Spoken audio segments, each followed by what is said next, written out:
예, 오늘 좀 급하게 정리를 한 건데, 교회에 대해서 잠깐 생각해 보려고요. 그래서 개론 정도 되실 건데요.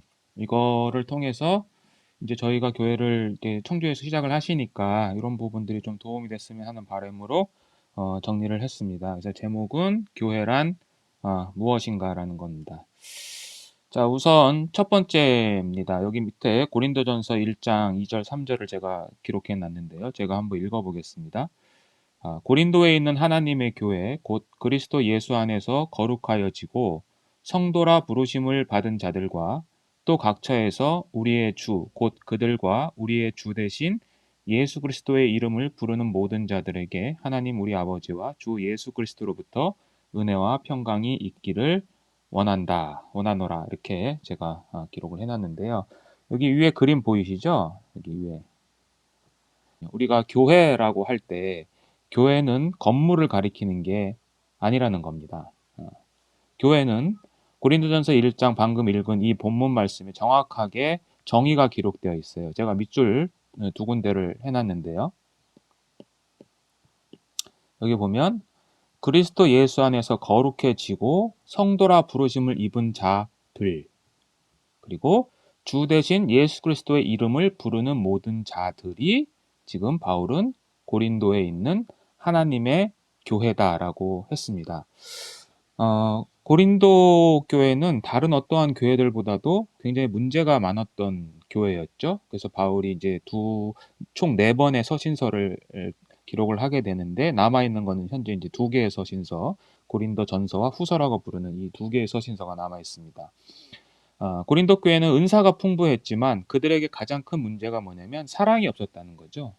그래서 그 사랑에 대해서 고린도서 13장에서 강조를 하고 있는데, 어쨌든 이 고린도 교회에 여러 가지 문제가 있지만 그들을 향해서 바울은 교회라고 부른 거예요. 왜냐하면 그들이 예수님으로 말미암아 거룩해졌다는 거죠. 여기서 거룩해졌다는 의미는 뭘까요? 여기서 거룩해졌다는 건, 이거는 분리됐다는 의미입니다. 분리. 우리가 쉽게 생각하는 성화가 됐다는 의미가 아니라요, 세상으로부터 분리된 자들이라는 의미를 갖고 있는 거예요. 그래서 그러한 사람들이 모여 있는 곳이 교회예요. 교회라는 단어가 헬라어로 보면은요, 다음 장에 보시면 제가 헬라어로 적어놨는데요. 여기 보시면 에클레시아입니다. 많이 들어보셨죠? 에클레시아. 네. 에클레시아라는 뜻은요, 전치사 에크입니다. 뭐뭐로부터 또는 밖으로라는 에크 전치사, 그리고 부르다라는 칼레오를 합한 말입니다. 에클레시아예요. 그래서 이거를 신약성경에서는 이제 교회로 사용을 했는데요.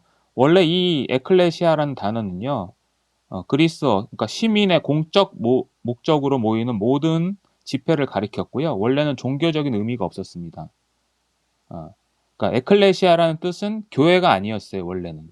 원래는 그냥 집회나 모임을 상징했어요. 그래서 사도행전 19장 32절에 보면 이런 말씀이 있습니다. 사람들이 외쳐 어떤 이는 이런 말을 어떤 이는 저런 말을 하니 모인 무리가 분란하여 태반이나 어찌하여 모였는지 알지 못하더라. 여기서 모인 무리, 요게 에클레시아입니다.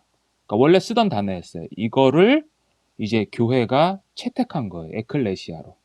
그래서 이 에클레시아라는 의미가 이제 교회로 채택이 돼서 신약 성경에 이 에클레시아로 번역된 단어를 우리 성경에 이제 다 교회로 이제 번역을 많이 했죠. 그래서 어쨌든 에클레시아의 가장 기본은, 교회의 기본은 뭐냐? 교회는 건물이 아니고 사람들이, 구원받은 사람들, 거룩해진 사람들이 모인 곳이 교회다. 이게 첫 번째 정의입니다.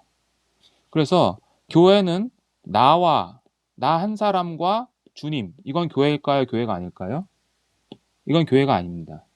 교회는 반드시 나 외에 두세 사람이 모여 있는 곳에 나도 그들 중에 있다고 했었죠. 그러니까 교회라는 것을 이야기할 때는 반드시 두세 사람이 모여 있는 곳이, 거기가 교회입니다.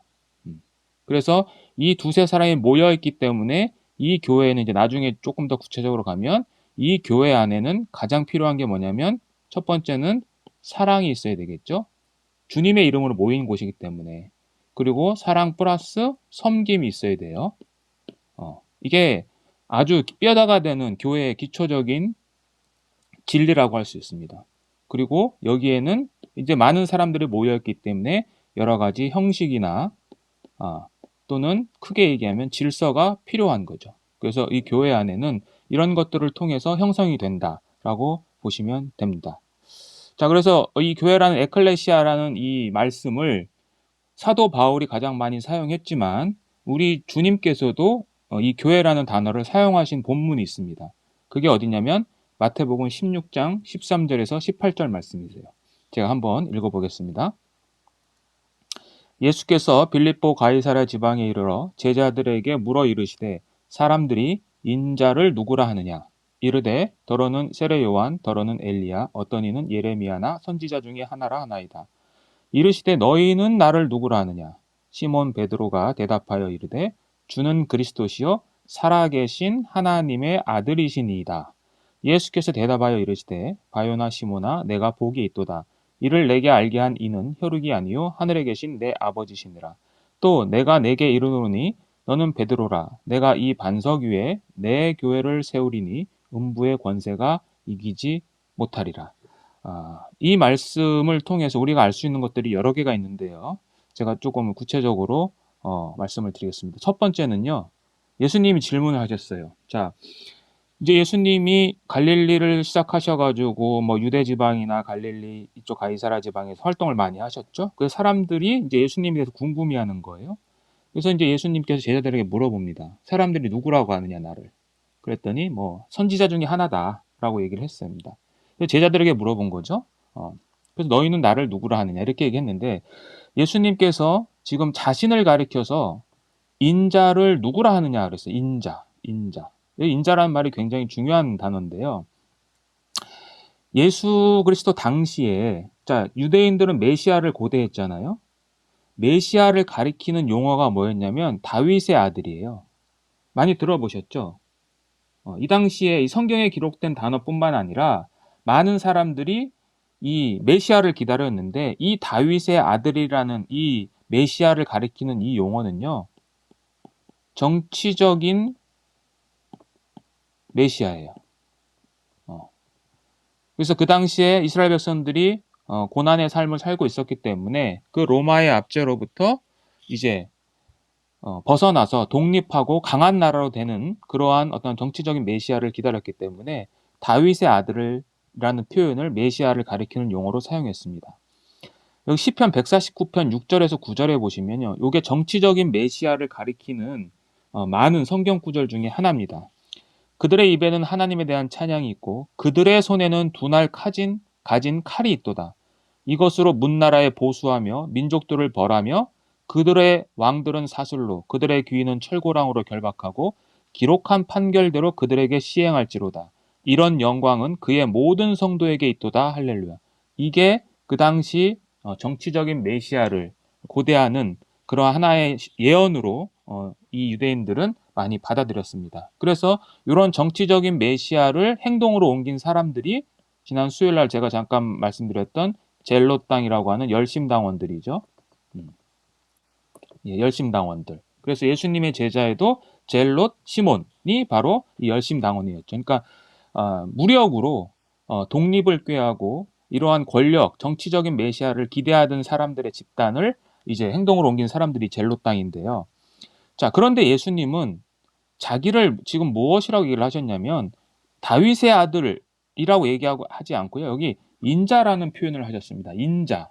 자, 인자가 무슨 뜻일까요? 여러분들 여태까지 인자라고 하면 무슨 생각이 들었어요? 그냥 한문으로 하면 뭐예요? 이게 그냥 사람의 아들이죠. 예, 사람의 아들. 그래서 그냥 뭐 육신의 옷을 입고 오신 예수님, 하나님의 아들, 뭐 성자, 뭐 이런 의미로 사용했다고 하는데 그게 아닙니다. 이 인자라는 단어는요. 다니엘서를 기반으로 있는 메시아를 가리키는 용어예요. 이 인자라는 용어가요. 구약에 기반한 메시아 용어입니다. 그런데 이 당시 사람들은 결코 이 인자를 메시아를 가리키는 용어로 사용하지 않았어요. 오직 이 단어는 누가 사용하셨냐면 예수님이 사용하셨어요. 예수님이 자기 자신의 정체성을 이야기하면서 했던 단어 중에 가장 많은 단어가 인자라는 단어예요. 근데 신약 성경에 보면 인자라는 단어를 딱 한 군데, 그러니까 스데반이 인자가 그 하늘 우편 보좌에 앉으셨다라는 표현 외에는 이 모든 인자라는 단어는 예수님의 말씀, 예수님의 입을 통해서 다 나왔습니다.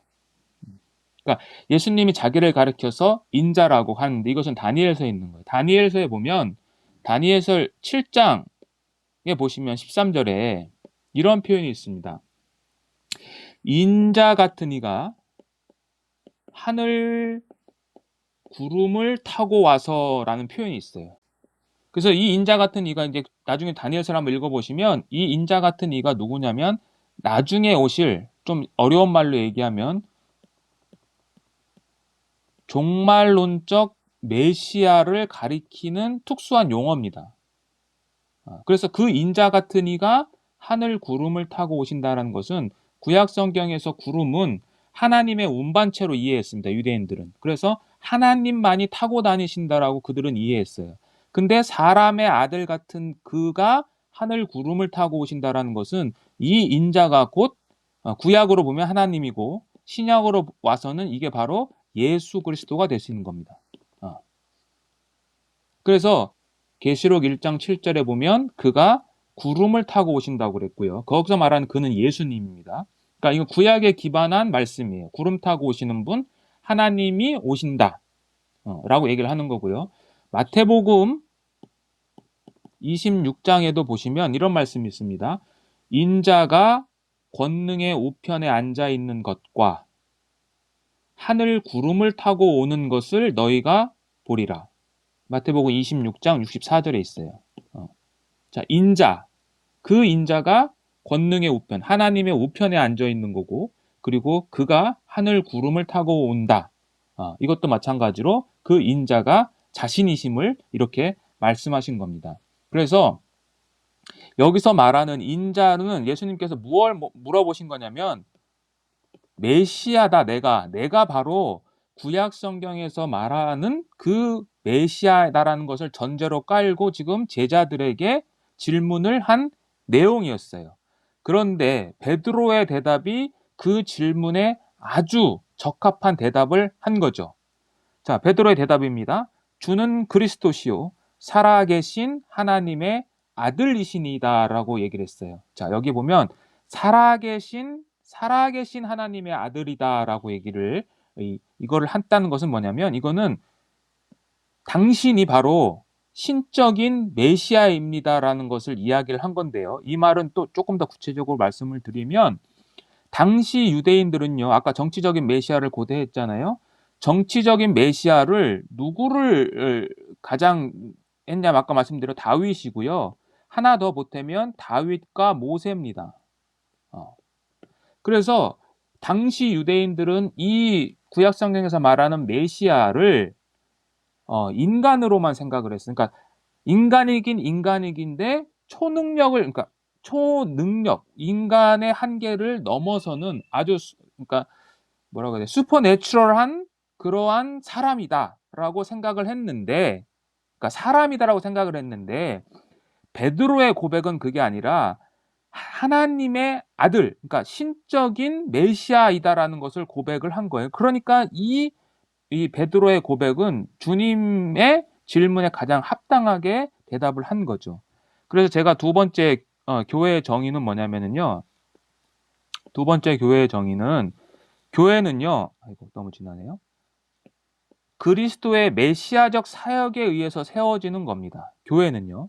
그리고 그 구성원은요. 그 예수 그리스도의 메시아성을 인정하고 그분을 신앙하는 사람들로 구성되어집니다. 그래서 우리가 말하는 이 교회 안에 쉽게 얘기하면 이 교회 안에는 예수님으로 말미암아 구원받은 성도들만이 교회입니다. 그러나 우리가 가시적인 교회, 우리가 눈으로 보는 이 가시적 형태의 교회에는 구원받은 사람도 속해 있고 구원받지 않은 사람도 속해 있죠. 그러니까 양과 염소가 분명히 같이 있죠. 그러나 보이지 않는 비가시적인 형태의 교회가 있습니다. 이 비가시적인 형태의 교회는 천상에 있다라고 보통 이야기하는데요. 이 비가시적인 형태의 교회는 100% 성도들로만 구성되어 있습니다. 그래서 어쨌든 두 번째는 이 교회는 이러한 메시아성을 인정하고 그분을 신앙하는 사람들로 구성되어 있다라고 우리가 볼 수 있고요. 자, 마지막입니다. 그래서 이제 그 베드로의 고백을 듣고 예수님이 이렇게 말씀하셨죠. 너는 베드로라. 내가 이 반석 위에 내 교회를 세우겠다라고 얘기를 하셨죠. 자, 여기서 베드로로 번역된 페트러스, 그 다음에 이 반석이라고 번역된 페트라. 어쨌든 헬라어는 다른데요. 자, 여기서 중요한 것은 예수님께서 그 베드로의 고백, 그 고백을 통해서 교회를 세우겠다고 했는데 그 교회는 베드로의 교회도 아니고 사도 요한의 교회도 아니고 주님의 교회고요. 그 주님의 교회를 내가 반드시 세우겠다라고 말씀을 하신 거예요. 그러니까 참된 교회는 뭐냐면 참된 교회는 그 누가 성도가 세우는 게 아닙니다. 원칙적으로는 누가 세우는 거냐면 주님께서 세우시는 겁니다. 주님께서 세우셨다는 의미는 두 가지예요. 첫 번째는 주님이 세우셨기 때문에 이 교회가 사라질까요? 사라지지 않을까요? 교회는 결코 사라지지가 않습니다. 교회라는 존재는 영원히 사라지지가 않아요. 그래서 주님께서 하시기 때문에 우리는 그 주님의 능력을 믿고 우리는 뭐 하는 거예요? 자, 그러면 사람은 아무것도 안 해도 되냐? 성도는 이 교회를 세우는 데 있어서 인간은 우리 구원받은 사람은 뭘 해야 됩니까? 우리는 주님의 뭐예요? 아들이면서 동시에 종이죠. 그죠? 종으로서 주님을 섬겨야 되는 거죠. 그 주님을 섬김으로 말미암아 교회를 세우는데 주님을 섬긴다는 게 곧 누구를 섬기는 겁니까? 네, 맞습니다.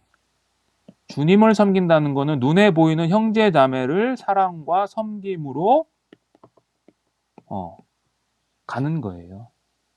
그래서 주님이 세우시기 때문에 결코 사라지지 않기 때문에 우리는 그 주님을 믿고 갈 수 있는 거고 동시에 주님께서 허락하신 또는 주님께서 은사를 주신 각각의 성도들의 사랑과 수고와 섬김을 통해서 이 교회는 세워져 가는 겁니다.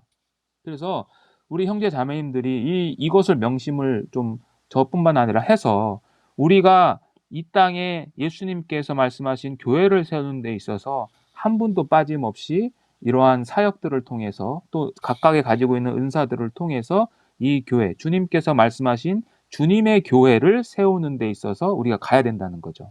자, 주님의 교회입니다. 여기는 모든 분들의 교회는 아니지만 이 교회는 결국 우리의 교회가 될 수 있는 거죠. 네.